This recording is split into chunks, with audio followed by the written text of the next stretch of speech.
Doctor BR Ambedkar పై కేంద్ర మంత్రి అమిత్ షా అనుచిత వ్యాఖ్యలు చేయడంపై కర్నూలు కలెక్టర్ కార్యాలయం వద్ద కాంగ్రెస్ పార్టీ ఆధ్వర్యంలో ధర్నా చేశారు. అమిత్ షా అంబేద్కర్ పై చేసిన వ్యాఖ్యలను వెనక్కి తీసుకోవాలని, లేని పక్షంలో ఉద్యమం ఉధృతం చేస్తామని వారు హెచ్చరించారు. రాజ్యాంగపరమైన పదవిలో ఉండి ఇలాంటి వాక్యాలను ఎలా మాట్లాడతారని వారు ప్రశ్నించారు. అమిత్ షాను బీజేపీ పార్టీ నుంచి సస్పెండ్ చేసి కేంద్ర మంత్రి పదవి నుంచి బర్తరఫ్ చేయాలని డిమాండ్ చేశారు. అనంతరం కాంగ్రెస్ నగర అధ్యక్షుడు జిలానీ బాషా మాట్లాడారు.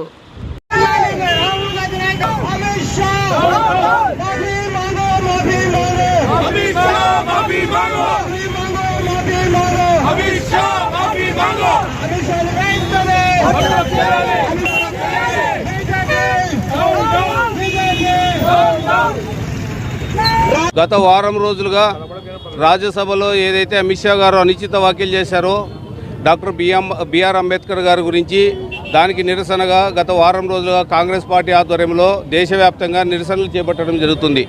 అందులో భాగంగా ఈరోజు ద్రౌపది ముర్ము గారికి కలెక్టర్ ద్వారా త్రూ కలెక్టర్ ఒక మెమోరాండం సబ్మిట్ చేయడం జరుగుతుంది. అమిత్ షా గారిని వెంటనే అరెస్ట్ చేయాలని చెప్పి, ఇలాంటి అనుచిత వ్యాఖ్యలు చేయడం వల్ల 140 కోట్ల దేశ ప్రజల మనోభావాలను దెబ్బతీసినట్లే అని చెప్పి కాంగ్రెస్ పార్టీ భావిస్తుంది. ఇందులో 10 కోట్ల మంది దళిత సోదరులు ఉన్నారు ఈ దేశంలో. 10 కోట్ల మంది మనోభావాలు దెబ్బతీయడం కూడా సరికాదు.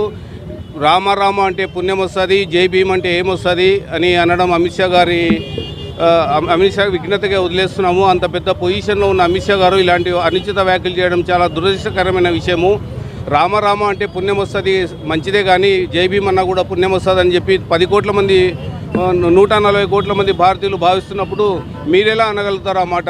ఇది వెంటనే ఈ మాటని వెనక్కి తీసుకోవాలని చెప్పి మేము కాంగ్రెస్ పార్టీ తరఫున దేశవ్యాప్తంగా డిమాండ్ చేస్తున్నాము.